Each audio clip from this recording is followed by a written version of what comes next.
네, 여러분 안녕하세요. 김동춘입니다.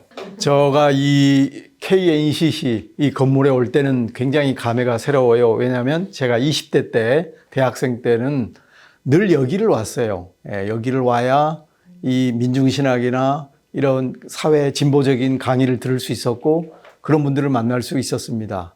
우리 사회를 변혁시키기 위한 가장 전위적인 크리스찬들 그리고 사회 지도층들이 여기에다 결집이 돼 있었죠. 그래서 오가를 가야 된다. 오가에서 좋은 분들을 만나고 그분들에게 배우고 이제 이렇게 했었습니다. 저는 신학을 총신 쪽에서 했어요. 보수적인 신학교에서 했죠. 그렇기 때문에 항상 몸은 총신, 보수, 근본주의 신학 쪽에 있는데 마음은 항상 에큐메니칼 이쪽 진영에 있었어요. 그래서 저는 또 대학을 졸업했지만 대학원을 바로 진학을 못하고 3년 정도 학교를 들어가지를 못했지요. 학생 운동자라고 이렇게 해가지고.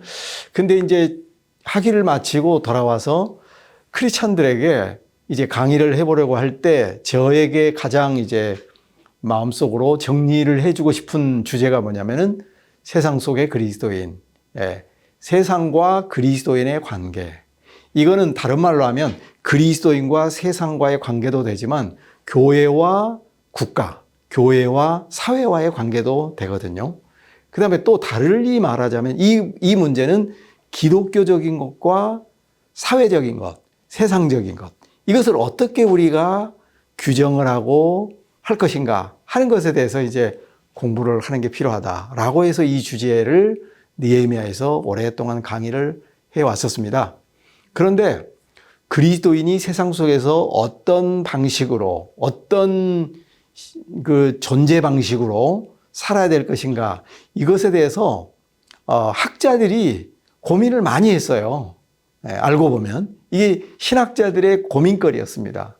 근데 지금까지 이제 이걸 이렇게 압축을 해보면 크게 세 가지로 구분할 수가 있겠어요. 첫째는 뭐냐면 여기 이제 강의 안에 보시겠습니다만은 세상 속에서 그리스도인의 존재 방식 세 가지가 있는데 첫째는 분리 방식입니다. 이걸 분리 모델이라고 그래요. separation 모델 이렇게 이제 불러요. separation, separatist 이러잖아요. separation 모델 그러니까 분리 모델이다. 분리 모델은 뭐냐면은 그 기독교인은 세상과 분리돼야 된다 이런 뜻이죠. 근데 이 표현이 좀 너무 격하잖아요. 그러니까 조금 유연하게 하자면 그리스도인은 세상과 구별돼야 된다 이런 뜻인데 사실은 원래 분리 모델의 원뜻은 그냥 분리입니다. 분리. 장소적인 분리, 공간적인 분리까지를 염두에 둔 그런 의미의 모델이라고 했습니다. 두 번째는 그리스도인은 세상에 적응해야 된다. 이거를 다른 말로 하면 동일 모델이라고도 말을 해요. 동일 모델. 아이덴티피케이션 모델입니다. 이렇게 이제 부르는데 적응 모델이라는 건 기독교는 세상과 적응하면서 살아야 된다 이거예요. 세 번째는 기독교인은 이 세상을 변혁해야 된다 이런 건데 한번 보시면요. 자, 표를 한번 보시죠. 첫 번째, 분리 유형의 크리스찬들은 세상과 분리돼야 된다 이런 생각을 해요. 두 번째, 적응 유형의 크리스찬들은 우리 기독교인들은 그리스도 안에서 살면서 동시에 세상 안에 살아야 된다. 그리스도와 세상을 버리지 않는 거죠. 자, 분리주의자들은 어떤 생각을 하냐면은 내가 예수를 믿으면 세상을 버려야 된다. 예수냐 세상이냐 기독교냐 세상이냐 이렇게 양자택일을 생각을 해요. 그런데 적응주의자들은 뭐냐면은 그거는 불가능하다. 어떻게 그럴 수 있겠느냐라고 하는 거죠. 그래서 이거를 우리는 이 그리스도 안에 믿음을 가지면서 세상 안의 삶을 살아간다. 이런 뜻이에요. 세 번째는 변형유형. 변형유형은 뭐냐면은 세상 속에서 그냥 동화되면서 적응하면서 살 게 아니라 세상 문화를 바꿔야 된다. 트랜스포메이션 해야 된다. 이런 적극적인 태도를 가지고 있는 것이죠. 딱 정리를 하면 이거예요. 분리주의자들은 세상이 썩었다고 생각해요. 세상을 어떻게 생각하냐? 썩은 사과라고 생각합니다. 세상은 죄악스럽고 죄가 많고 도덕적으로 오염되어 있고 부패했기 때문에 우리 기독교인들은 가급적이면 거기에 가까이 가지 말고 세상으로부터 좀 동떨어져야 된다. 이런 생각이라면, 두 번째는 뭐냐면은 약간은 기회주의적이라고도 할 수 있어요. 근데 기회주의적이라는 말은 너무 부정적인 표현이죠. 사실은 이 두 번째 유형이 가장 현실적인 유형이죠. 그렇죠? 네. 1번은 너무 경건주의적인 유형이에요. 예. 여러분, 1번을 택하는 사람들은 지금은 크리스찬들 가운데 아마 99%의 크리스찬들은 저런 생각을 안 할 겁니다.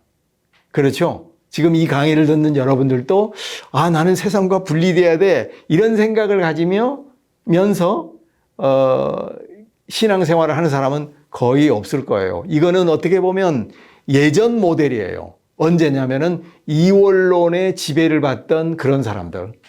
약간 그리고 우리가 좀 근본주의자들. 근데 근본주의자가요, 모던한 근본주의자가 있고 클래식한 근본주의자가 있어요. 여기 세상과 장소적으로 공간적으로 분리돼야 된다라고 생각하는 사람들은 모던한 근본주의자들이 아니에요. 즉 현대화된 근본주의자들은 사실은 1번을 절대 채택하지 않고 2번이나 3번을 채택합니다.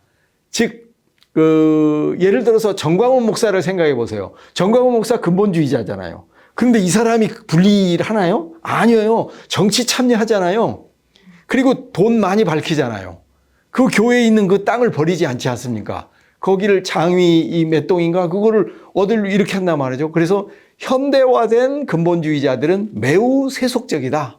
그 다음에 현대화된 근본주의자들은 정치에 매우 적극적이어서 사회를 변혁하려고 합니다. 그러니까 이 근본주의자들을 분리주의자로 보는 것은 그것은 옛날 생각입니다.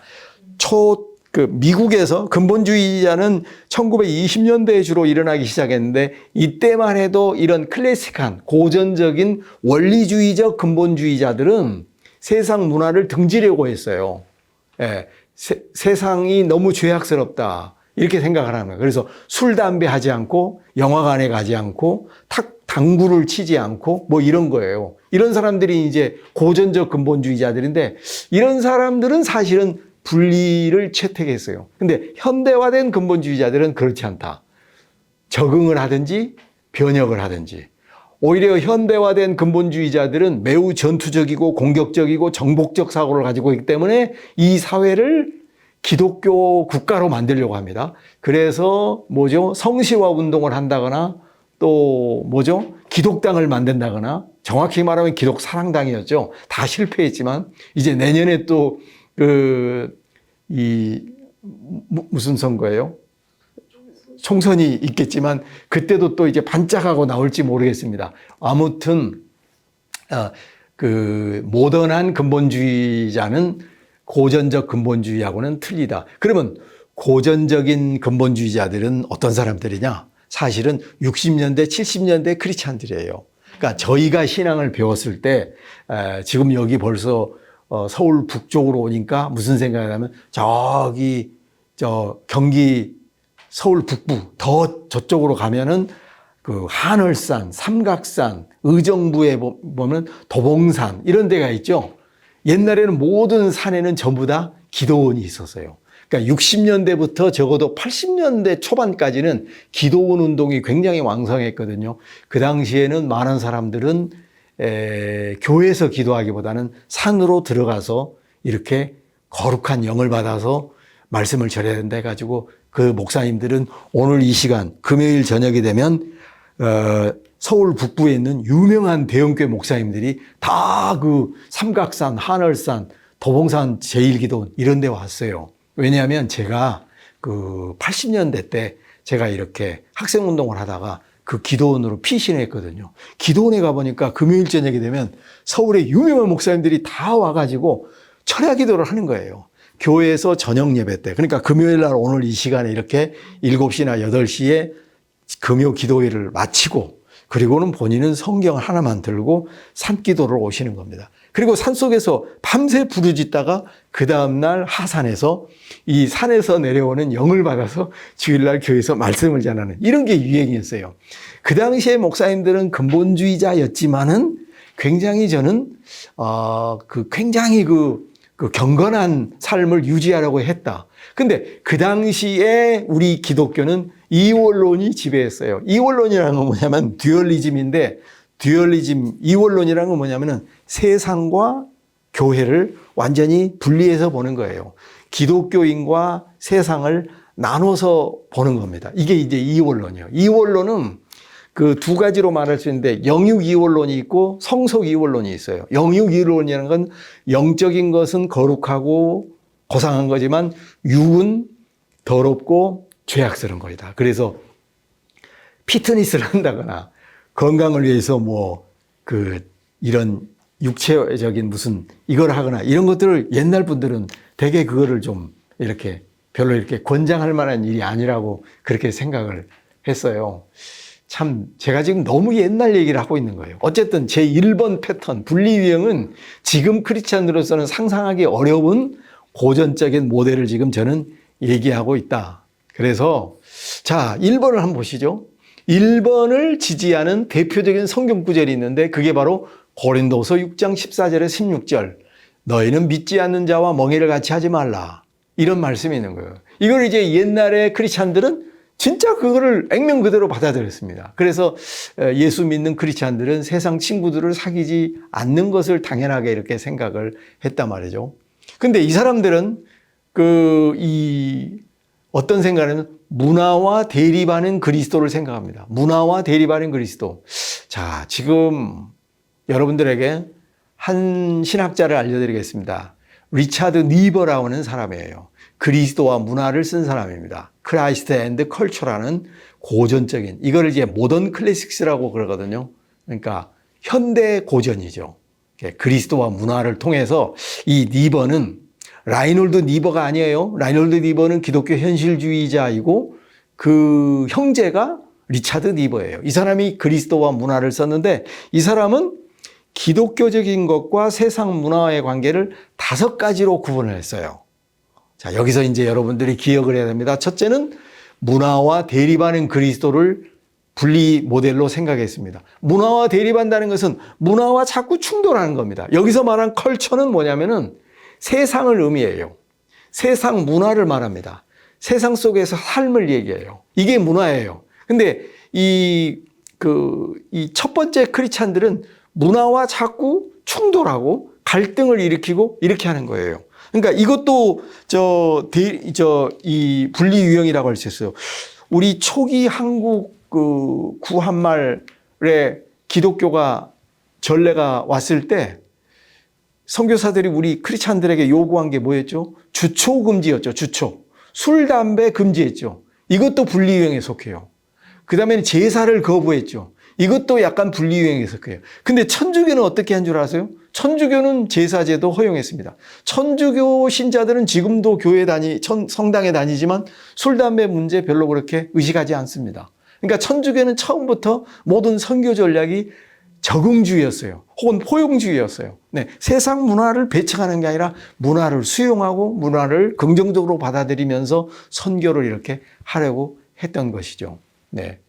그래서 그러니까 주초라는 말을 요즘 쓰면은 못 알아듣죠. 술, 담배 먹지 않는 거. 근데 여러분, 요즘 크리스찬들 술 먹잖아요. 맥주 정도 마시지 않습니까? 포도주 같은 거 마시죠? 예. 너무 과하게는 안 마시겠죠. 물론 담배는 피지 않을 것 같아요. 대체적으로. 왜 그럴까? 건강에 해로우니까 하는 거지 이게 죄스럽기 때문에 담배 안 피는 분은 별로 없을 거예요. 크리스찬들이 하더라도. 그 다음에 냄새가 나잖아요. 그러니까 이게 표시가 나니까 이 안 하는 거지. 술은 오늘날 크리스찬들은 대부분 다 별로 그렇게 죄악스럽게 생각하냐. 근데 한 세대 전만 해도요. 20년 전, 30년 전만 해도 기독교인이 술을 마신다? 큰일 난다고 생각을 했죠. 예. 요즘에는 문제가 아니에요. 그 말은 뭐냐면은 무엇을 말해주냐고, 어떤 것을 반증했냐면 지금의 기독교인들의 자의식에는 이제는 분리 유형은 이제 효능감이 떨어졌다. 효시가 지났고 이제는 적응 아니면 변형 이렇게 넘어간다라고 하는 거죠. 예. 자, 여러분 너무 깊이 들어가면 시간이 많이 지나가니까 조금 빨리 넘어간다면 적응 유형을 추구하는 사람들이 있는데, 두 번째 보면은 적응 유형의 사람들은 어떤 것이 대표적인 성격 구조라냐면 예수님께서 말씀하신 가이사의 것은 가이사에게, 하나님의 것은 하나님에게, 이 문구를 아주 중요하게 생각해요. 그러니까 우리 기독교인이 세상을 살 때 카이사르, 그러니까 로마 황제에게 해야 될 의무가 있다면 그것도 하고, 하나님께 해야 될 로얄리티, 충성을 바쳐야 된다면 그것도 해야 된다는 거죠. 그래서 이 세상 군주와 하나님에 대한 충성을 이게 이렇게 갈등론적으로 보지 않습니다. 이거를 이렇게 동시적으로 얼마든지 이렇게 적응하면서 살 수 있다고 생각을 하는 거예요. 네. 그런데 이걸 잘 못하는 그룹이 있어요. 누가 그러냐? 제세례파 사람들이 그래요. 여러분 혹시 아나베프티스트라고 들어보셨어요? 제세례파? 세례는 유효하지 않으므로 세례를 다시 받아야 된다, 이런 운동을 펼쳤는데, 이 사람들은요, 처음에는 국가에게 세금을도 내지 않았습니다. 군대 징집을 거부했습니다. 그래가지고 엄청난 핍박을 많이 받았죠. 네, 바로 이런 거예요. 그래서 절대 세상 통치자에게 순종하거나 세상 국가의 힘에 굴복하는 것을 그리스도에 대한 배반으로 생각을 했던 그런 사람들이 있습니다. 여러분 60년대 70년대에요. 그러니까 6.25 전쟁 이후에 한국 교회 목사님들 가운데는 태극기에 대한 경례 같은 거 있죠. 이거를 거절하는 분들이 있었어요. 왜 그런 줄 아세요? 그게 국기에 대한 경례는 하나님에 대한 충성을 반한다라고 생각을 했던 거죠. 그러니까 그 당시에는 일부 목회자들 가운데는 상당히 그런 국가에 협력하고 충성하는 것을 그리스도에 대한 그 신앙을 배반하는 것이다 라고까지도 생각을 했다는 거죠. 예. 자, 이제 적응형에서 대표적인 것은 그 아까 말한 리차드 니버가 분류한 것은 문화의 그리스도예요. 문화의 그리스도. 문화의 그리스도는 뭐냐면 문화와 그리스도를 동일하게 생각을 하는 것입니다. 네. 문화와 그리스도는 모순되지 않는다. 대립하지 않는다. 예. 자, 세상 문화와 그리스도, 즉 기독교적인 것. 이것은 서로 이렇게 함께 간다고 이렇게 생각하는 거죠. 예. 자, 여러분 적응형을 한번 생각하면, 제가 이제 시간이 없기 때문에 이런저런 얘기를 막 하는 거예요. 여러분, 문화의 그리스도의 대표적인 사례가 어디에 있을까요? 여러분, 그 문화의 그리스도의 사람들은요, 세상이 추구하는 일반적인 어떤 규범, 일반적인 삶의 목표와 기독교적인 목표가 별로 다르지 않다고 생각하는 거예요. 예를 들어서 이 세상 속에 웰빙이 뜨잖아요. 그러면 그것도 기독교적인 것이다라고 생각하는. 옛날에 그 황수관 박사님 있었죠. 연대의대 교수님. 이분이 신바람 건강법을 말했잖아요. 그래서 건강을 추구하는 것은 기독교적인 것과 동일하다라고 생각을 한 거예요. 이게 바로 적응 유형 중에 하나입니다. 그 다음에 이것도 적응 유형이에요. 자, 12월 30일 마지막 송구영신 예배 드릴 때 우리가 교회에서 말씀 제비뽑기 하죠. 이런 거. 이것도 일종의 말하자면 우리 민족들이 마지막 해를 보낼 때 마치고 운세를 점치는 것을 교회가 적응해서 이렇게 하는 거예요. 이게 바로 적응 유형인 거예요. 예? 그 다음에 기독교인들이 아무 질문을 하지 않고 군대에 입영을 하는 거, 이것도 사실은 적응 유형이에요.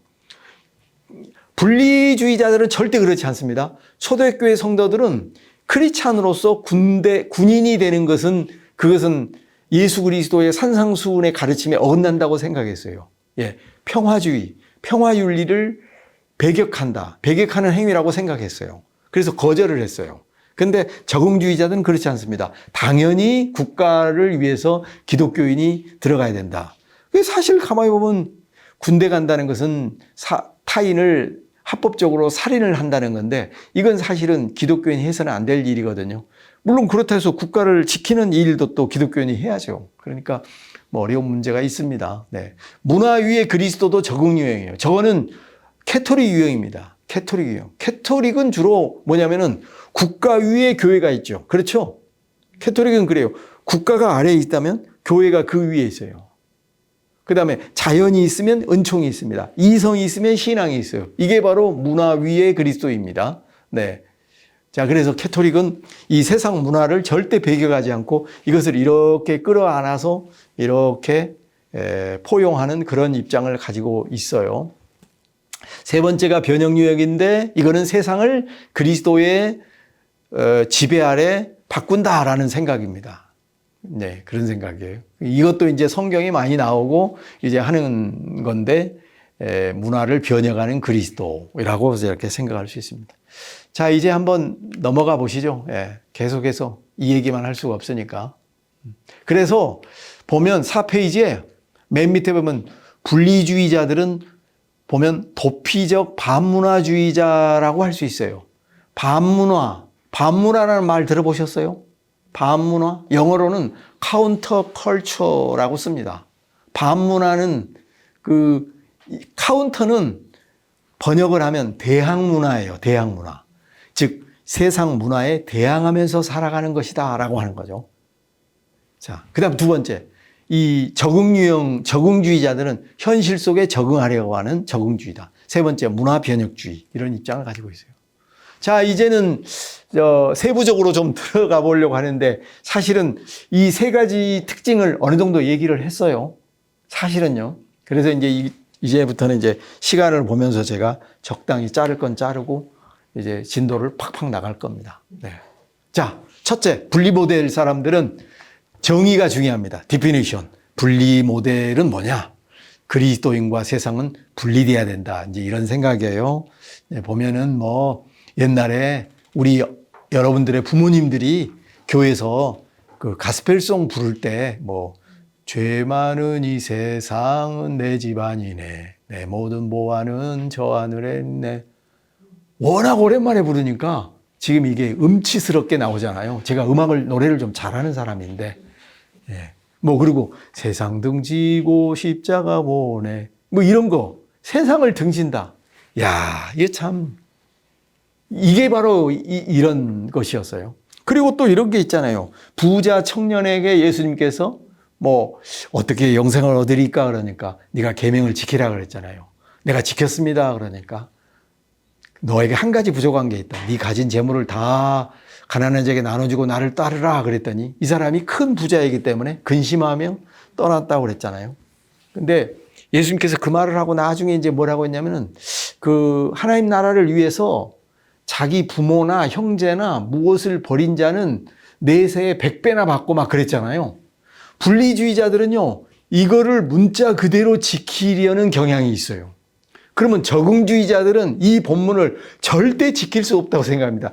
이것을 문자적으로 지키는 것을 맹신이라고 생각을 하죠. 이거는 그러한 태도와 정신으로 살아가는 거지 정말 자기의 육신의 부모나 형제를 저버린다고 생각을 하지 않아요. 근데 저는 그랬어요. 저는 청소년 때 예수를 믿었을 때 정말 이렇게 살아야 된다고 생각을 했어요. 그래서 그때 제가 장남인데 저의 형제들에게 동생들에게 엄청나게 욕을 많이 먹었습니다. 어떻게 그럴 수 있느냐. 근데 저는 문자적으로 그렇게 지키려고 한 때가 있었어요. 자, 분리모델의 사람들은 이런 생각을 해요. 진짜 예수를 제대로 믿는 사람들은 세상 문화와 분리돼야 된다. 이렇게 세상과 어울리지 말아야 된다. 물들지 말아야 된다. 이런 생각을 하는 겁니다. 자, 이게 또 옛날 얘기를 또 합니다, 여러분. 이게 이제 얼마나 우리가 이제 우리의 신앙 패러다임이 달라졌는가를 알 수 있는 건데 뭐냐면은 제가 옛날에 고등학교 때 주일학교 교사를 했는데 저희 주일학교 교사의 부장이신 분이 무슨 직업을 가졌냐면은 돼지를 파는 직업을 하죠. 돼지. 응? 돼지 매매상이었어요. 근데 이분은 항상 저한테 와가지고 김 선생, 그때는 고등학생도 교사들에게는 김 선생 그랬어요. 내가 참 하나님 앞에서 부끄러운 직업을 가지고 있다고 그래요. 왜 그러세요? 그러니까 돼지 파는 직업을 하고 있지 않습니까? 이러는 거예요. 그러니까 이게 구약의 율법을 보고 이렇게 생각을 한 겁니다. 그런데 이분이 나중에 직업 전환을 했거든요. 뭘 한 줄 아세요? 비디오 가게를 했어요. 그럼 비디오 가게에서 그 빌리는 것을 보면은 뭐 좋은 것만 빌려주는 건 아니잖아요. 야한 것도 빌려줄 거 아니에요. 그러면 장터에서 돼지를 판매하는 것보다 이 비디오 가게가 어떻게 보면 또 더 약간 그럴 수도 있는데 그렇게 하신 거란 말이에요. 그러니까 이게 참 우리 기독교인이 이 세상 문화가 죄스럽다 말하기가 어려울 수도 있다는 거죠. 어디를 가도 다 거기가 거긴 거예요. 자, 옛날에 수년 전에 저희가 서울대 입구역 근처에서 모텔을 들어간 적이 있었어요. 어떤 그 학자들끼리. 갔더니 들어가는 입구에 크게 써놨습니다. 내 처음은 미약하였으나 내 나중은 창대하리라 했어요. 그러니까 이 모텔을 운영하는 분이 권사님이신 거예요. 기독교인인 거죠. 그러면은 모텔이라는 게 사실은 또 가만히 보면 뭐 호텔을 갈 수 없어서 모텔을 갈 수도 있지만 또 어떤 때는 뭐 그런 장소로도 사용하기도 하잖아요. 그러니까 이거 어떻게 되는 거예요? 네. 어려운 거죠.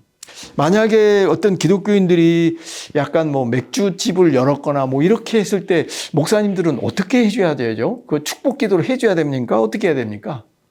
어려운 거예요. 이렇게 그 분리유형의 크리스찬들은 세상 문화를 혐오하고 적대시하고 죄악시하면서 사는데 이게 참 어렵습니다. 자, 이 분리유형 사람들은 이것이냐 저것이냐, 예수를 따를 것이냐 세상을 따를 거냐, 양자택일을 생각을 하는 거예요. 예?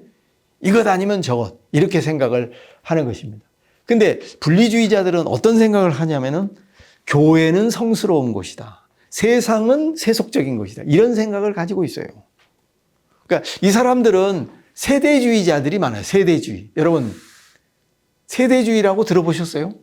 네, 성경 시대를 8개의 시대로 나누는 건데 그런 세대주의자 내지면 혹은 세대주의적 전천년설주의자들입니다. 예.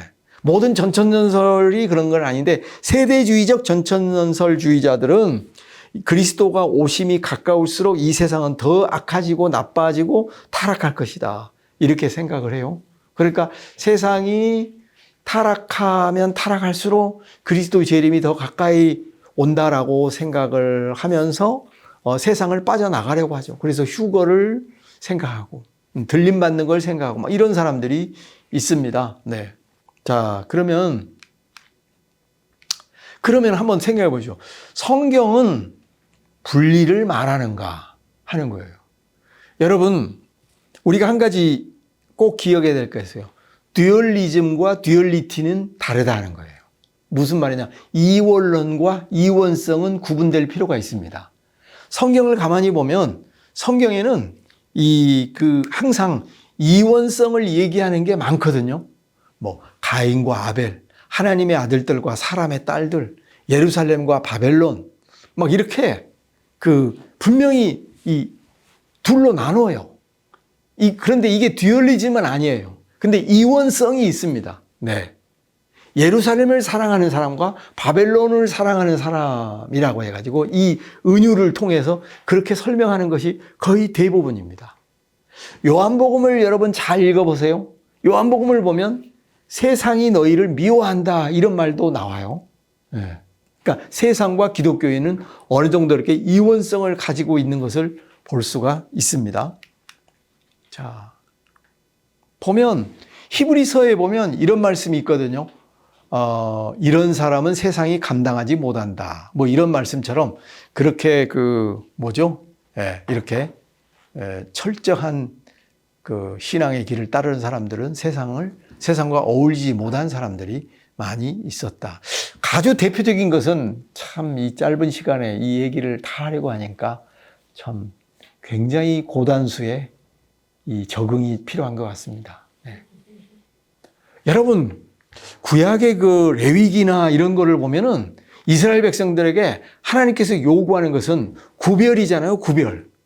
이것은 먹지 말고, 이것은 만지지 말고, 이렇게 지켜야 되라고 그러잖아요. 근데 하나님께서는 이스라엘 백성들에게 외적인 표지를 통해서 너희들이 세상과 구별된 백성임을 항상 의식하고 살라고 하는 그런 말씀이 있죠. 그러니까 성경의 기본 정신은 세상과 구별되게 살아야 된다는 것을 말하고 있는 것은 분명하다라고 하는 거죠. 그건 분명하다. 자, 이제 그러면 분리의 방식을 추구한 역사적인 케이스가 있는데요. 터툴리안이 이런 말을 했어요. 예루살렘과 아테네가 무슨 상관이 있는가? 여러분 이 문장 들어보신 적 많죠? 예루살렘은 교회 혹은 기독교인을 말하고 아테네는 철학 세상을 말합니다. 예루살렘과 아테네 무슨 상관이냐? 아무 상관이 없다. 이런 의미로 얘기를 했습니다. 그 초대교회 때요. 그러니까 콘스탄티누스 황제가 기독교를 공식적인 종교로 공인하기 이전만 해도 그 당시의 초기 기독교는 일종의 분리주의적 태도를 취했어요. 예. 그래서 이 초대교회 사람들은요, 직업을 매우 선별적으로 이렇게 취했습니다.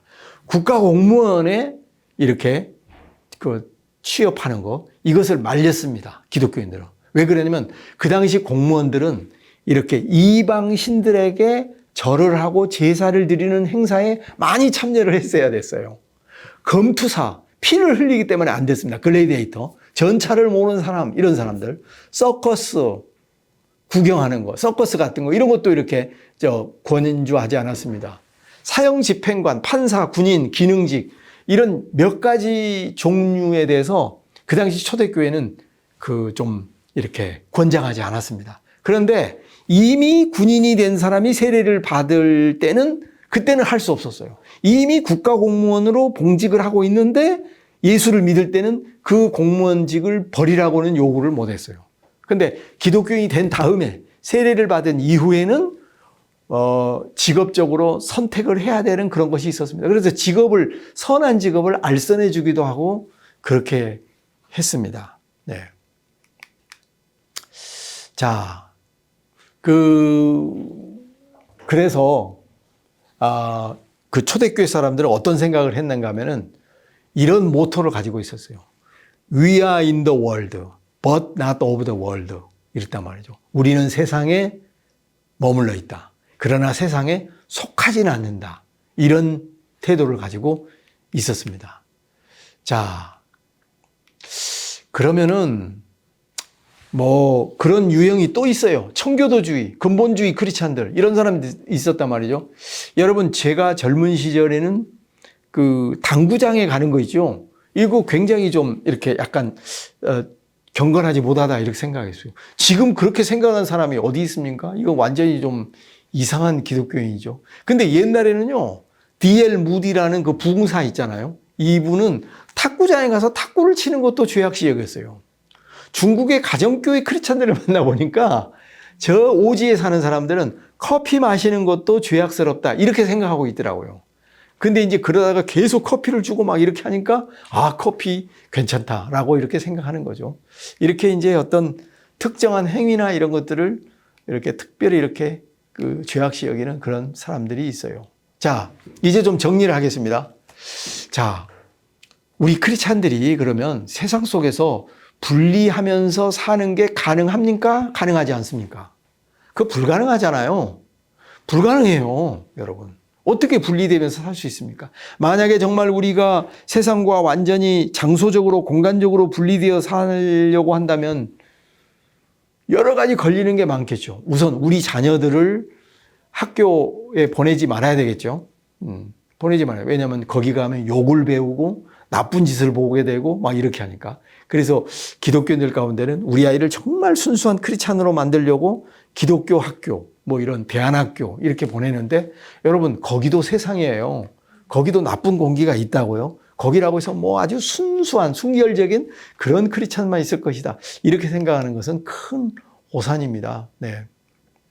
자, 성경을 한번 볼까요? 성경에 보면 크리스찬 가운데 요셉을 생각하죠.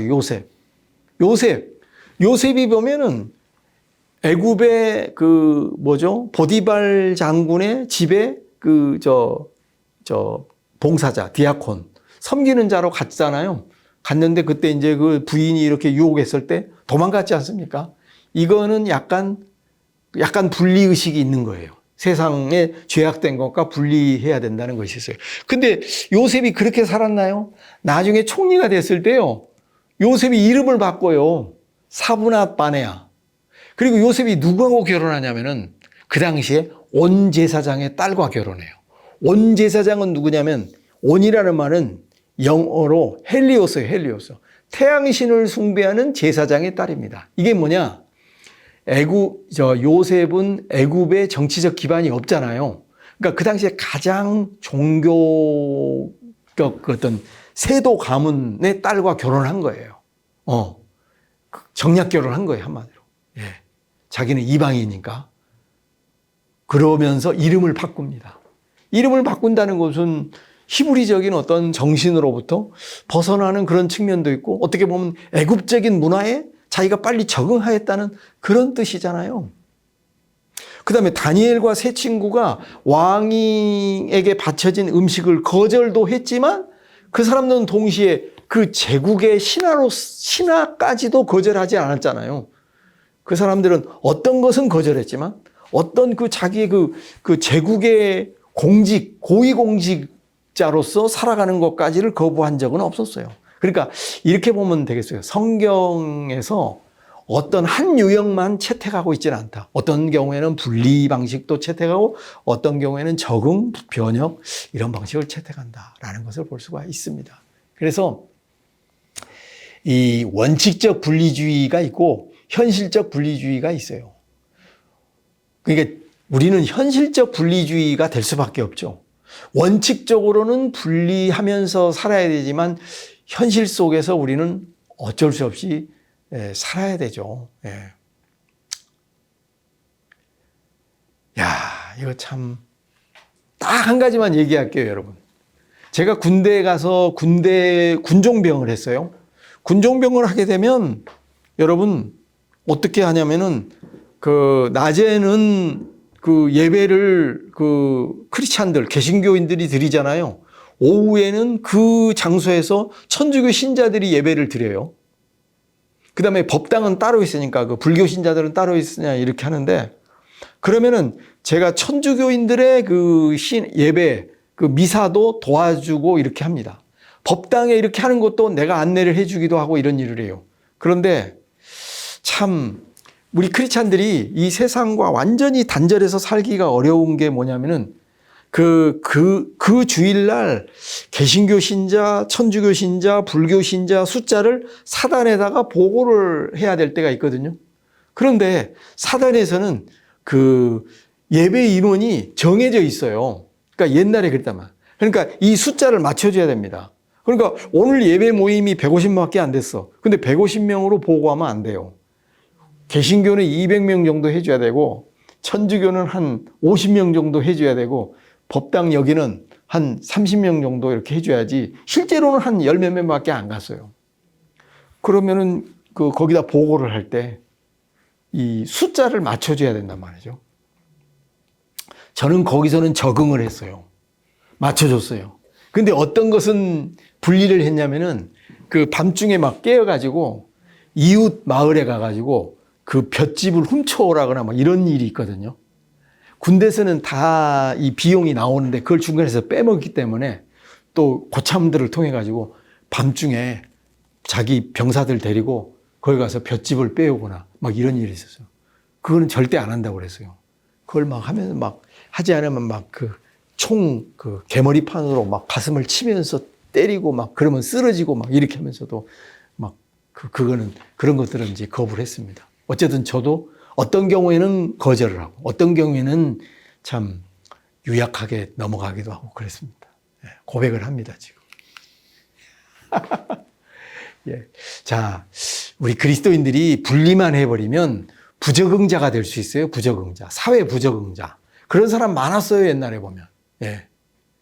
근데 우리 기독교인들이 사실은 월요일부터 금요일까지 세상에서 살아가야 되는데 여기서 제대로 못 살고 그냥 여기서는 뱅뱅뱅 돌고 제대로 인간으로서 살지 못하고 도망 다니다가 주일날은 열심히 와가지고 예배만 드린다. 이거 좋은 크리스찬 아니죠. 예. 그래서 세상과 분리된다는 것은 우리 삶의 가치와 방향과 태도가 구별되는 거지 이 세상이라는 공간과 장소로부터의 분리는 아니다. 이렇게 저는 결론을 내리려고 합니다. 네. 근데 분리주의들 가운데는 그 저항적 분리주의가 있어요. 저항적 분리주의. 예를 들어서 주기철 목사님을 한번 보시죠. 주기철 목사님. 여러분 일제시대 때 그 신사참배에 찬성하는 목회자들이 있었고 반대하는 목회자들이 있었는데요. 희한하게 여러분 기독교 100주년 역사를 읽어보면 신사참배에 순응을 하면서 했던 사람은 사실은 그 당시에 좀 진보적인 자유주의적인 교단의 목회자들이었어요. 이 특정 교단을 말해서 좀 죄송합니다만 감리교 목사님들은 그렇게 얘기를 했답니다. 우리가 그러니까 목사들이 다 끌려가 버리면 교회 예배를 누가 인도할 것이냐 이렇게 얘기를 했다는 거예요. 일부 목사님들은. 그런데 주기철 목사님 같은 이런 분들은 오히려 굉장히 보수적이고 근본주의적인 목회자들은 그냥 죽으면 죽으리라 이렇게 하고 감옥에 들어간 거죠. 신사참배 반대하고. 그러니까 주기철 목사님 같은 경우는 사실은 분리주의자예요. 네, 분리주의자예요. 그런데 이게 저항적 분리라는 거죠. 무슨 말이냐? 주기철 목사님 같은 경우는 자기가 일제라는 정치 질서에 저항하겠다는 생각을 한 게 아니라 신사에 참배하는 것은 하나님 앞에 그 올바른 행동이 아니라는 종교적 신념 때문에 그런 행동을 하는데 이것이 결과적으로는 일제에게는 어떻게 들리냐면 굉장히 일제에 대한 저항으로 다가왔다는 거죠. 이게 바로 저항적 분리입니다. 오늘날 기독교가 힘을 잃는 이유는 이런 의미의 저항적 어떤 구별? 이것이 없어서 그래요. 네. 너무 적응을 해서 그래요. 근데 이제 잘못하면 대개의 분리주의적 신앙을 가지고 있다 보면 이 교회당 신앙은 잘하는데 주일 성수나 뭐 11조나 이런 거는 잘하는데 세상에서 적극적으로 기독교인다운 삶을 살려고 노력하거나 이렇게 하지 못하는 경우도 있다라고 하는 것이죠. 네. 예. 오늘날의 기독교인들은 사실은 이렇게 카운터 컬처럴 하지를 못합니다. 대항 문화적이지 못해요. 그렇기 때문에 힘을 많이 잃었다고 이렇게 생각이 됩니다. 뭐 할 말이 많이 있습니다만은 또 여기와 관련된 얘기라서 넘어가려고 합니다. 휴식은 없죠? 예. 네, 그래요. 그 다음에는 이제 적응 유형으로 가볼까요? 적응은 아까 말한 것처럼 우리는 in Christ 그리고 in the world예요. 예. 그리스도 안에 살면서 세상으로 삽니다. 적응 유형은 한마디로 이거예요. 우리 그리스도인의 실존을 어떻게 정의를 내냐면 나는 크리스찬이기도 하지만 나는 예수 그리스도의 디사이플이기도 하지만 또 세상 속에서는 시티즌이다 라고 생각하는 거죠. 나는 예수의 제자이면서 동시에 나는 세상의 시민이다 하는 거죠. 그래서 이것을 디사이플십 그리고 시티즌십 이거를 동시에 수용하는 것입니다. 네. 그런 거예요. 자, 여러분 우리 기독교인들은 실제로 이렇게 세상을 등지면서 살 수가 없죠. 보면 성경에 나오는 많은 그 신앙 인물들을 보면 전부 다 이렇게 세속적인 직업을 가지고 있었어요. 다윗도 목자이면서 정치가이고 왕이고 시인이고 또 요셉도 어떻게 보면 순교를 추구하는 히브리 사람이었지만 때로는 감옥에서는 간수 이 역할도 하고 또 애굽의 총리 역할도 하고 이렇게 했단 말이죠. 이런 다양한 직업을 했어요. 예수님도 보면은 적응주의자라고 할 수 있어요. 예수님도 적응주의자입니다. 예수님 절대로 분리주의자입니다. 예수님께서 이렇게 은둔을 하거나 세상으로부터 퇴각을 하거나 그런 일이 없었어요. 예수님 직업이 있었는데 목수였잖아요, 목수. 이게 헬라어로 테크논이라고 하는데 이거는 성서학자에 의하면 꼭 목수 일만 한 게 아니라 돌을 쪼개고 이렇게 하는 일도 있었다. 뭐 그렇게 얘기를 하더라. 한마디로 예수는 테크니커예요, 테크니커. 기술자였단 말이죠. 그러니까 그리고 예수님은 친구가 있었습니다. 친구가 있었어요. 예. 그렇잖아요. 그래서 예수님도 사실은 적응주의자였다. 뭐 다 그러신 건 아니지만, 여기 보면은 우리 기독교인들은 이것이냐 저것이냐 이렇게 살 게 아니라 이것과 저것을 동시에 취하는 듀얼의 방식을 가지고 살아가는 거죠. 여러분 생각해 보십시오. 성경은요, 이것이냐 저것이냐를 말하기도 하지만, 그러니까 하나님을 섬길 것이냐 우상을 섬길 것이냐도 얘기하지만, 성경은 항상 두 가지를 같이 얘기하는 경우가 많이 있어요. 예를 들어서 하나님 사랑 그리고 이웃 사랑, 그러죠.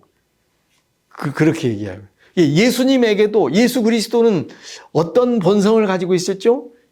하나님의 본성도 가지고 있지만 인성도 가지고 있잖아요. 신성도 있고 인성도 있죠. 그런 것처럼 예수님에게는 두 가지를 이렇게 겸해서 가지고 있는 것을 보게 됩니다. 자, 우리 기독교인들은 두 분의 아버지가 있어요. 두 분의 아버지. 누굽니까? 하나는 하늘에 계신 아버지가 있어요. 영적인 아버지. 그 다음에 이 땅에 육신의 아버지가 있어요. 그런 것처럼 기독교인들은 이것과 저것을 동시에 취해야 될 그런 것이 있습니다. 또 우리 기독교인들은 영원한 본향이 있지만 또 이 세상 국가가 있는 거죠. 이 둘 중에 어느 것도 다 버릴 수가 없어요. 네, 지상의 정부가 있고 천상의 정부가 있습니다. 자, 그렇습니다.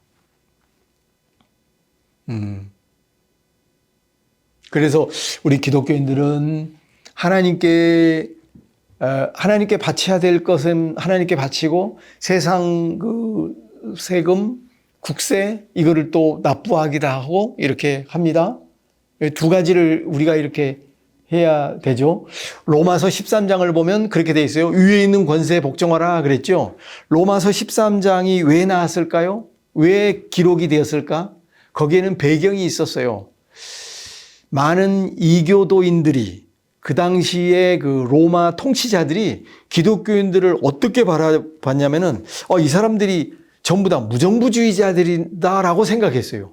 이 사람들에게는 국가도 필요 없고, 황제도 필요 없고, 그냥 오로지 예수만 믿으면 된다라고 생각을 했어요. 그러니까 이제 사도 바울은 이것을 교정해 주기를 원했습니다. 그래서 우리는 비록 그리스도에게 온전한 로얄티, 충성을 바치지만 우리는 그렇다고 해서 위에 있는 권세까지도 우리는 무시하는 그런 아나키스트가 아니다라고 이렇게 생각한 거죠.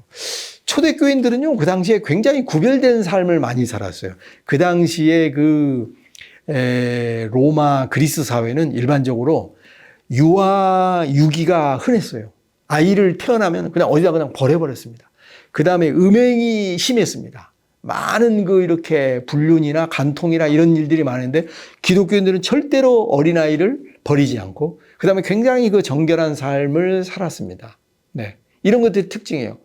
그리고 사람이 죽으면 그 사람들은 밤중에 까만 옷을 입고 이렇게 장례를 치르는데 기독교인들은 하얀 옷을 입고 낮에 찬송을 부르면서 이렇게 예배를 드렸어. 그러니까 그런 면들은 이제 구별이 됐는데 그럼에도 불구하고 이 세상의 질서라든가 이 세상의 국가라든가 이런 것까지를 거역하거나 이것을 부정하거나 이러지는 않았습니다. 그런 목적으로 로마서 13장이 나온 겁니다. 위에 있는 권세에 복종하라.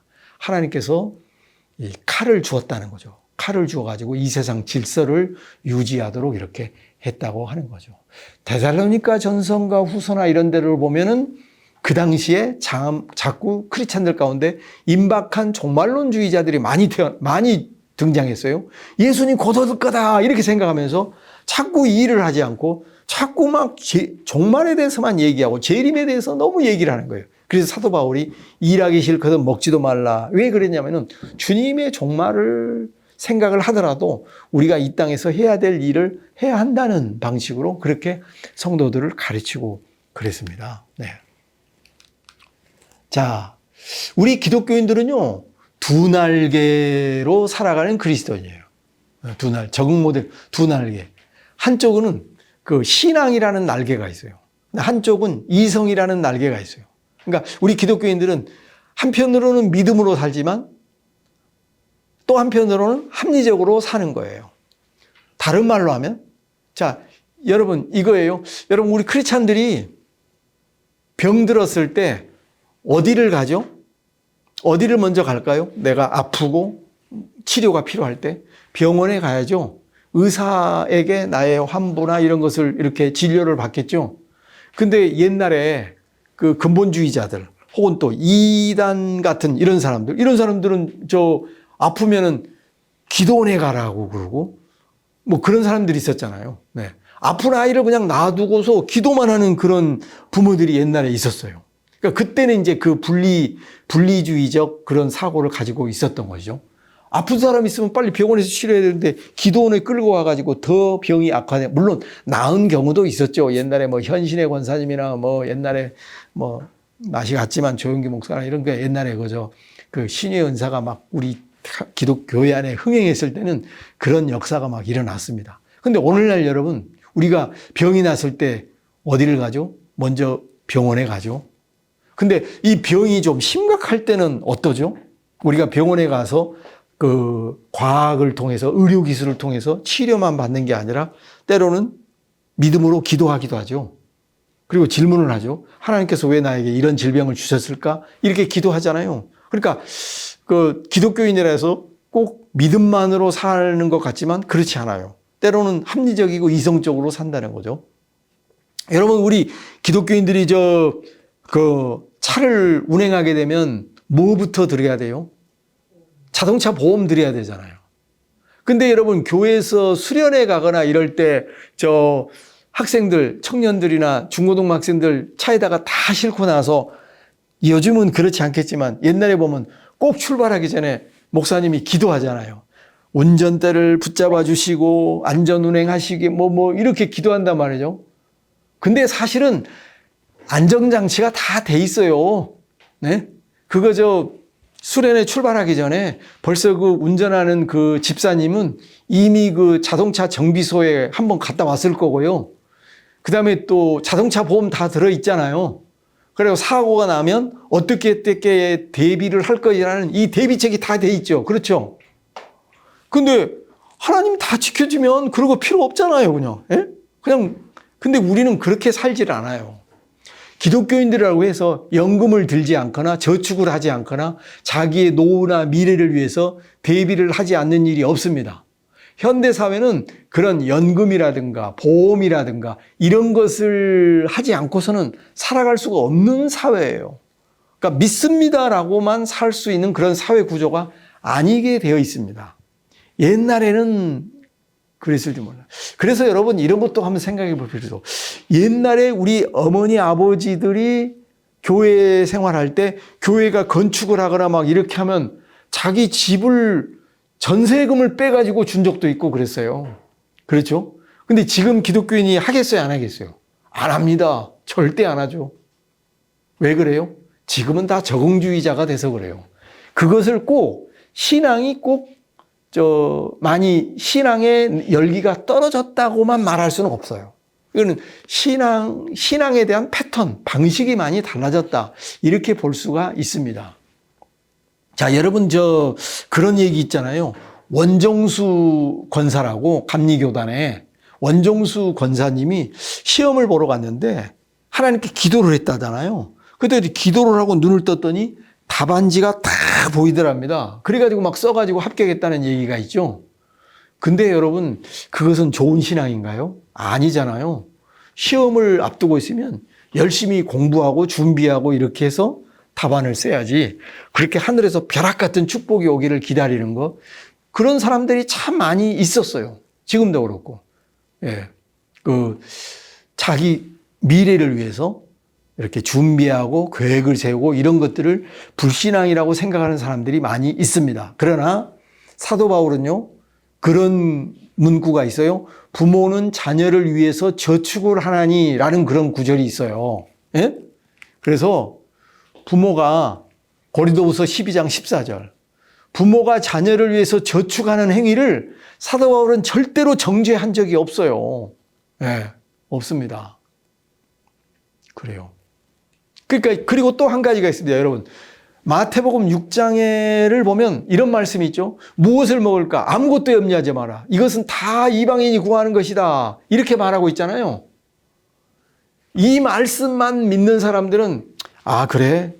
내가 이제 뭘 먹을까? 무엇을 마실까? 무엇을 입을까? 걱정하지 말아야지. 이렇게 하면서 아무 일도 하지 않고 아무 대비도 하지 않고 이렇게 하는 것은 좋은 신앙이 아니죠. 왜냐하면 잠언이나 전도서를 가보면 또 뭐라고 말씀은 개미에게 가서 그 하는 것을 보고 지혜를 배우라 그렇게 말하죠.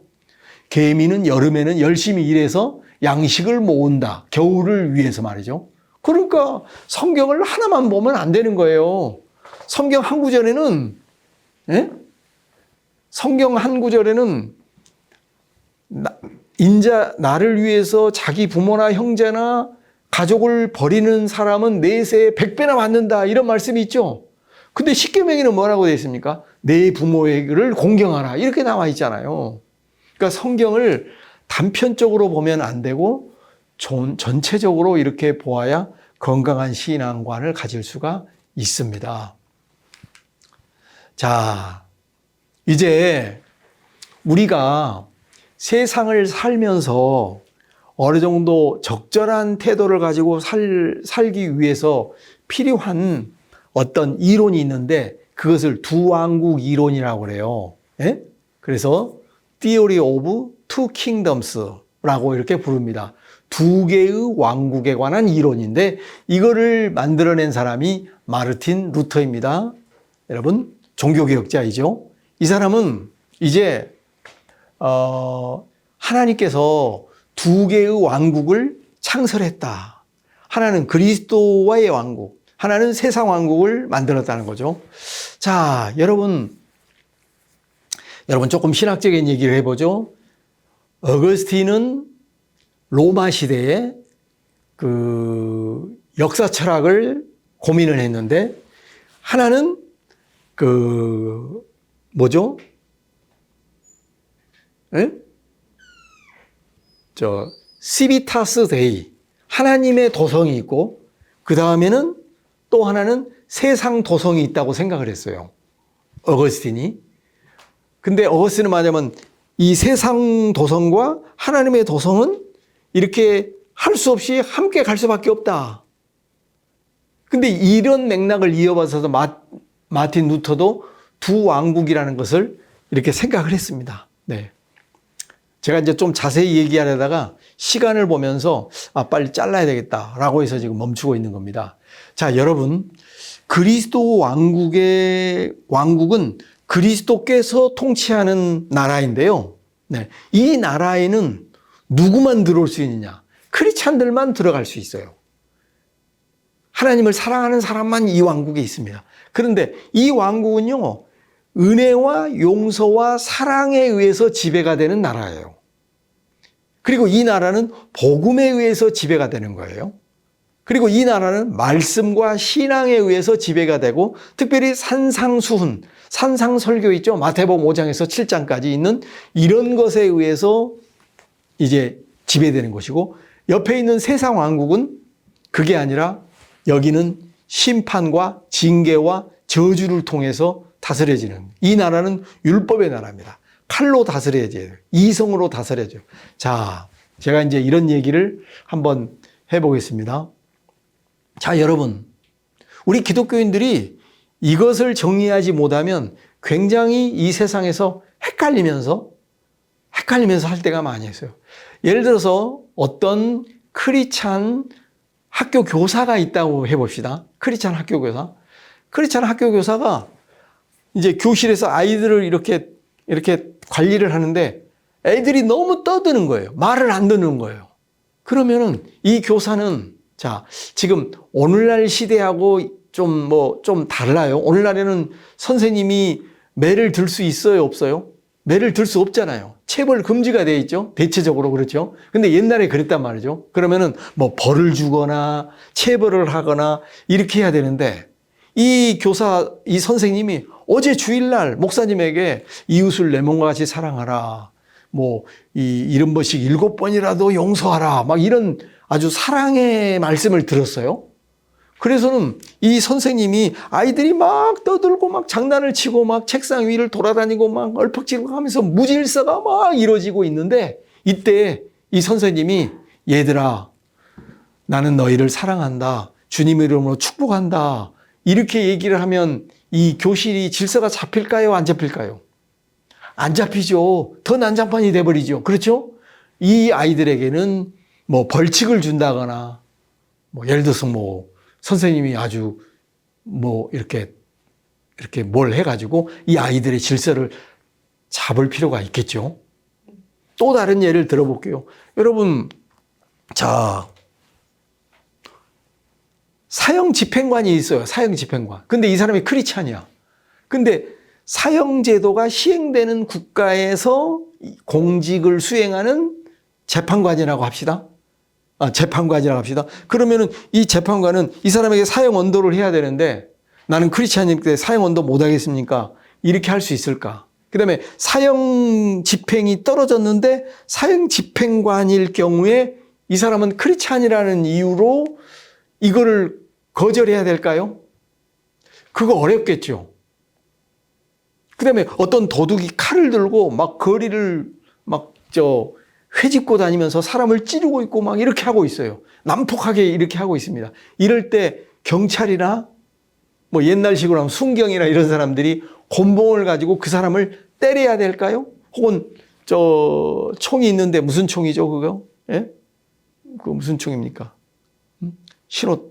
방어용, 호신용 총. 테이건. 예.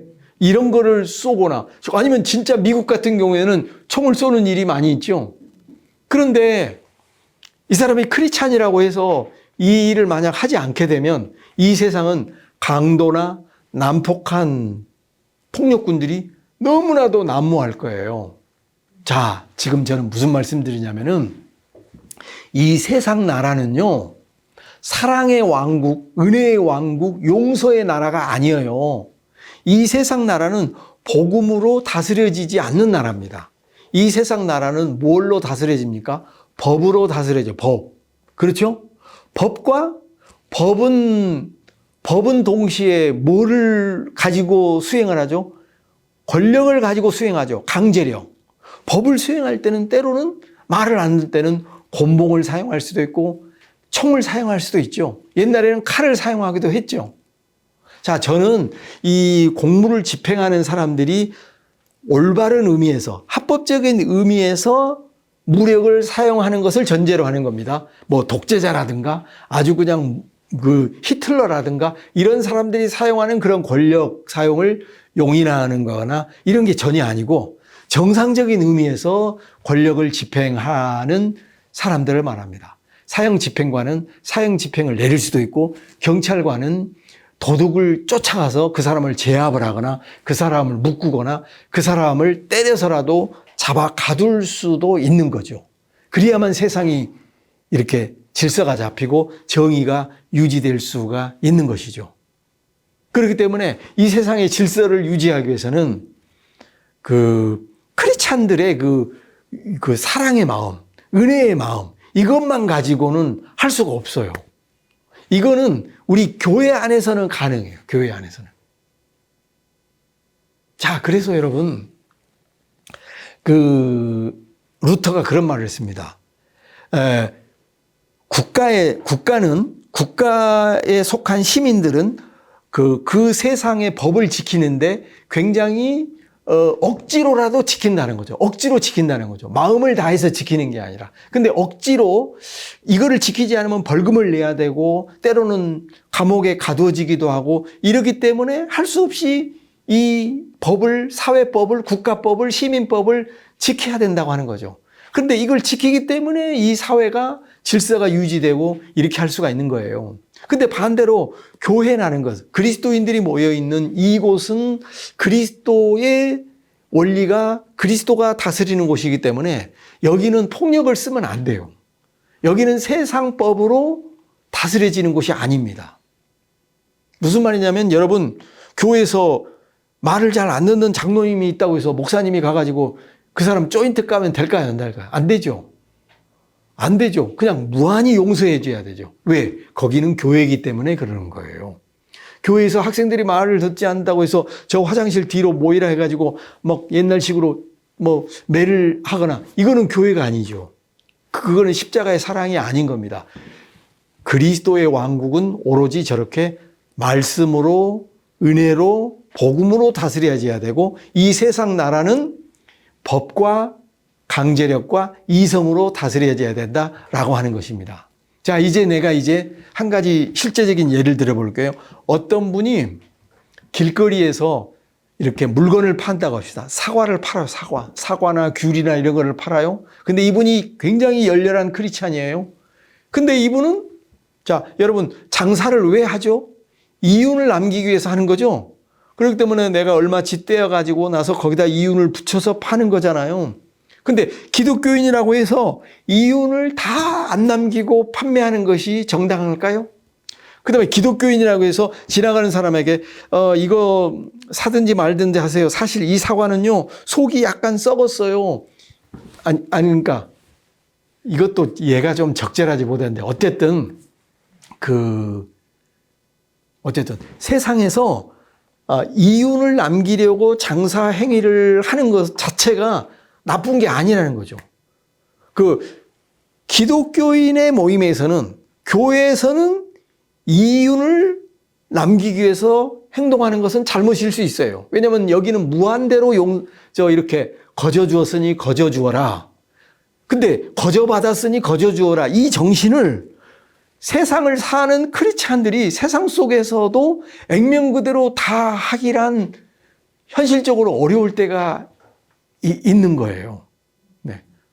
어떻게 보면 이게 이제 참 어려운 얘기인데, 우리 기독교인들은 교회에서도 그렇게 살아야 되고 세상에도 그렇게 살아야 되지 않습니까? 라고 말한다면 여러분들은 월급 받고 일을 해서는 안 돼요. 응? 월급을 사장님이 예를 들어서 얼마를 준다면 저 여기 이 정도 안 받을게요. 저는 깎아서 받을게요. 이렇게 말을 해야죠. 그렇죠? 사랑의 마음을 거기서 발휘해야 될 거 아니에요. 근데 그렇게 하는 사람은 별로 없을 거예요. 물론 우리가 크리스찬이라면 회사가 이제 부도 직전이다. 이럴 때는 우리가 희생을 해야 되겠죠. 근데 정상적인 그런 곳이다 하면은 회사는 이윤을 창출하는 것이 목적이기 때문에 나도 그 이윤을 받아가면서 사는 것은 죄스러운 행동이 아니라고 하는 거죠. 네. 자, 여러분, 제가 너무 뻔한 얘기를 너무 심각하게 얘기하는 것 같아서 어떻게 이해할지 모르겠습니다. 이거는 이제 나중에 토론을 통해서 좀 더 이제 정리를 좀 해야 되는데, 어쨌든 정리를 하면 이겁니다. 이거 사실 우리 기독교인들은요, 가면을 여러 개를 가지고 있어요. 모든 인간은 가면이 여러 개가 있습니다. 이거를 가면이라는 것이 페르소나라는 말이, 페르소나, 인격이라는 말인데, 이게 원래는 가면이라는 뜻이었어요. 그러니까 내가 교회에서는 그리스도인이라는 인격을 가지고 살아가요. 근데 세상에서는 내가 회사원이라는 가면이 있어요. 또 회사에서는 내가 부장이나 대리나 사원이나 사장이라는 가면이 있어요. 그러니까 여기서는 사장이나 대리와 같은 가면에 충실하면 되는 거지, 여기서도 내가 성직자스러운 마음을 가지고 살 필요 없어요. 예를 들어서 내가 목사라고 합시다. 그 목사인 사람이 회사를 운영할 수도 있잖아요. 그러면 이 사람은 회사에 가서 나는 목사다 이렇게 일을 하면 안 되고, 목사는 교회에서 가면을 쓰고 하면 되는 거예요. 세상에 가서 직장에서 회사를 운영할 때는 그 사람은 장로가 아니에요. 그 사람은 안주 집사가 아니고요. 그 사람은 목사가 아니라 그냥 회사의 직원입니다. 이사나 CEO나 이런 겁니다. 그런데 거기서도 장로나 목사라는 가면을 내밀면서 하면은 문제가 생겨요. 예를 들어서 그 사람을 해고를 하거나 그 사람의 감봉 조치를 하면 뭐라고 할까요? 장로가 그럴 수 있습니까? 목사가 어떻게 그럴 수 있습니까? 이렇게 얘기를 한다고요. 그래서 우리는 영역을 구분해야 돼요. 교회와 세상은 구분될 필요가 있습니다. 세상은 세상이 돌아가야 되는 운영 원리가 있는데 이 운영 원리에 충실할 필요가 있는 것입니다. 네. 자, 이제 내가 정리를 하려고 합니다. 뭐냐면은 이 마지막 변형 모델인데, 이거 이제 다 얘기할 수 없어요. 얘기할 수 없어서 제가 도표를 가지고 잠깐 설명하고 마무리를 하려고 합니다. 네. 여기 보면 여러분 변형 유형이 있죠.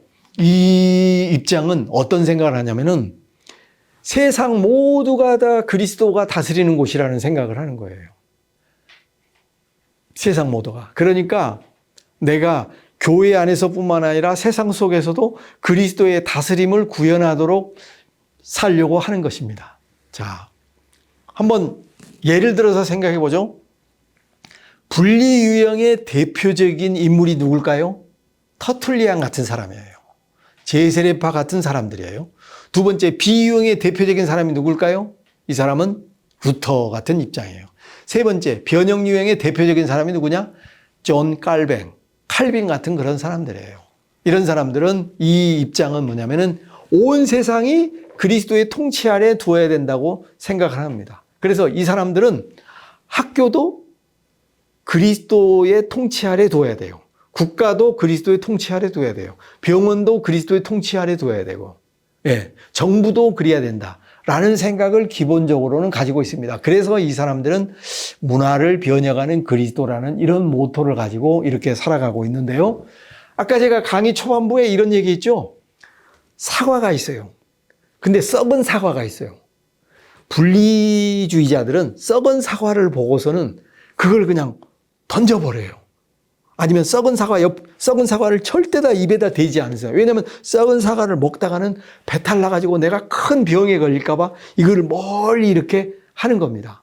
그러면 적응 유형은 그냥 썩은 사과를 그대로 둬버려요. 이걸 뭐 어떻게 바꾸려고도 하지 않고 그냥 그대로 둬요. 근데 변형 유형 사람은 썩은 사과가 썩었어도 이거를 그냥 버리거나 도피하지 않고 이거를 그냥 집어 삼켜 먹어버려요. 기독교인이 이 썩은 사과까지도 소화시킬 수 있는 든든한 위장을 가지고 있어야 된다. 이런 생각을 하는 거예요. 자, 변형 유형의 사람들은 비록 이 세상이 악하고 죄스러운 것은 사실이지만 그러나 그리스도의 통치가 세상 속에 임할 것이라는 매우 낙관적인 생각을 가지고 있습니다. 그리고 이 세상을 바꿀 수 있다는 굉장히 긍정적인 생각을 가지고 있습니다. 그래서 이 세 번째 사람은 일종의 승리주의 모델입니다. 승리주의는 뭐예요, 여러분? 그리스도께서 최종적으로 오시지 않았지만 이 세상은 이미 예수의 십자가와 부활을 통해서 이미 세상은 정복되었다. 이 세상은 그리스도의 통치가 현재적으로 임할 수 있고 임하고 있다는 그런 확신을 가지고 사는 거예요.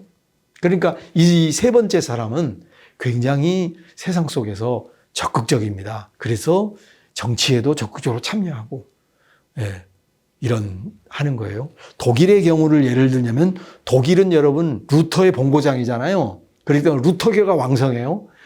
독일 교회 안에는 루터 교회가 있고 개혁 교회가 있어요. 아까 말한 개혁 교회가 누구냐? 칼빈을 따르는 사람들이에요. 그런데 보면 이 정치 참여 문제에 대해서 핵무장을 어떻게 해야 될 것인가? 옛날에 과거에 70년대나 이럴 때, 그 다음에 정치 참여 문제에 있었을 때, 루터교회 지도자들은 굉장히 보수적이에요.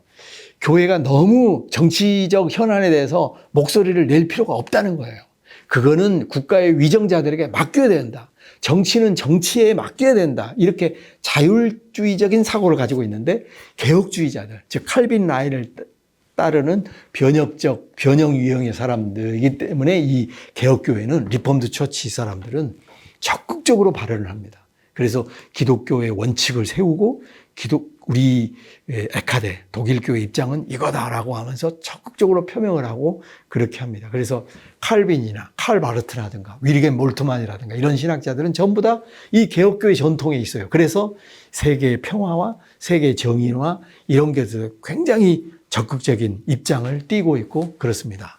자, 이제 한 3분 정도 남은 시간에 제가 몇 가지 얘기를 하겠습니다. 한국교회는 어떤 입장에 있는가?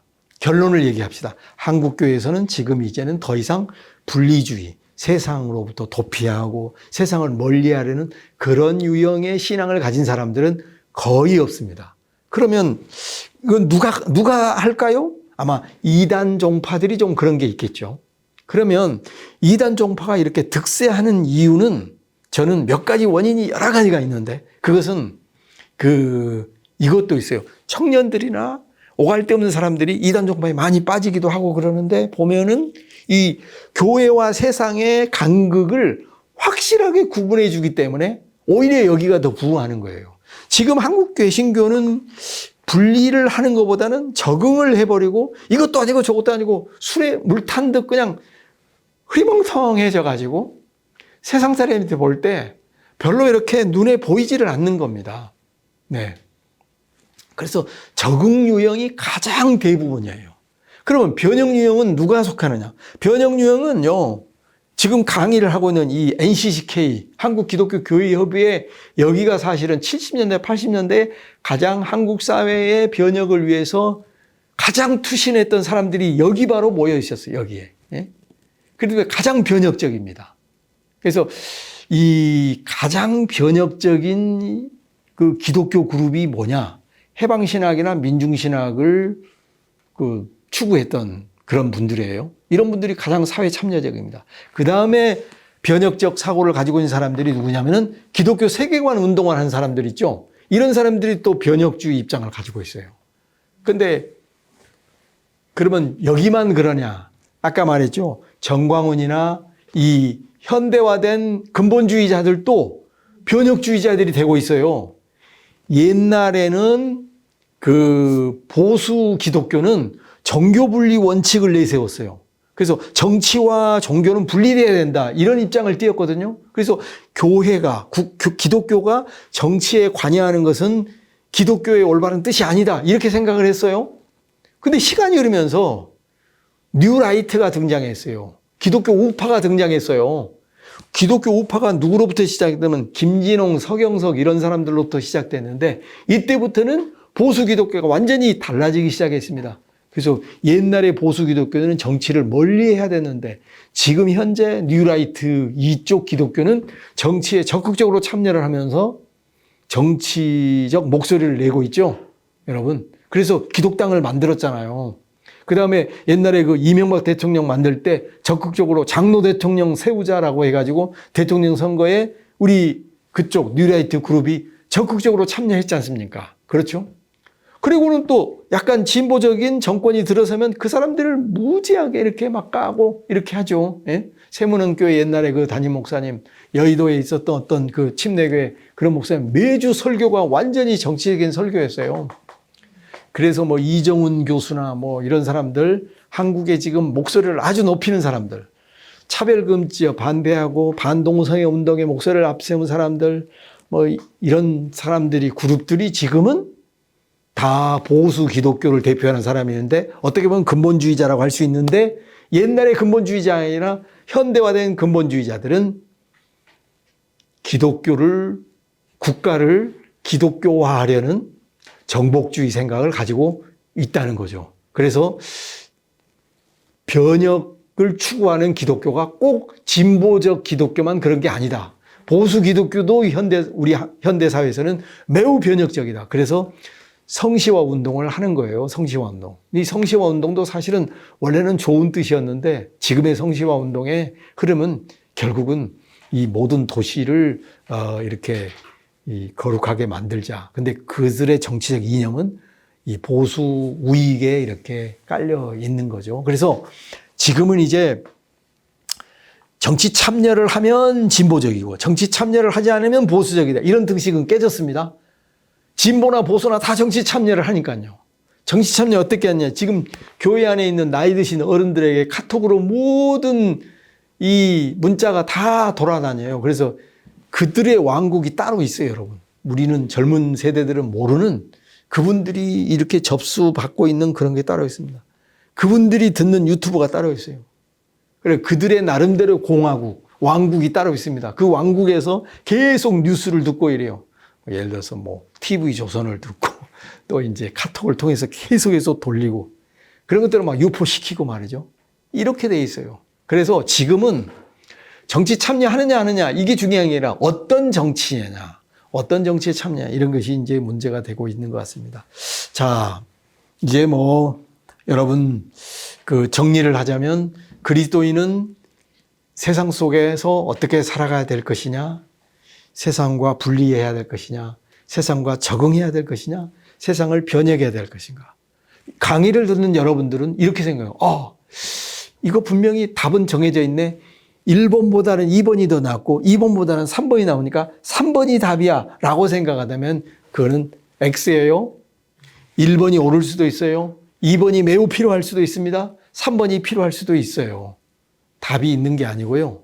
어떤 시대나 어떤 환경에 따라서 적절한 것이 있습니다. 그래서 분리와 적응과 변혁은 각각의 장점과 또한 단점이 있다라고 하는 것을 말씀드리고 싶고, 그래서 이제 일반적으로 이 강의를 듣는 분들, 그럼 답이 뭐예요? 라고 질문하는 분들은 좀 답답해 할 수 있어요. 그러나 모든 유형은, 모든 모델은 다 각각 어떤 시대에 어떤 그리스도인에게는 매우 중요한 기능을 하고 역할을 했다는 거, 이거를 여러분들이 생각하시면 좋을 것 같습니다. 네, 여기까지 제 강의를 마치도록 하겠습니다. 감사합니다.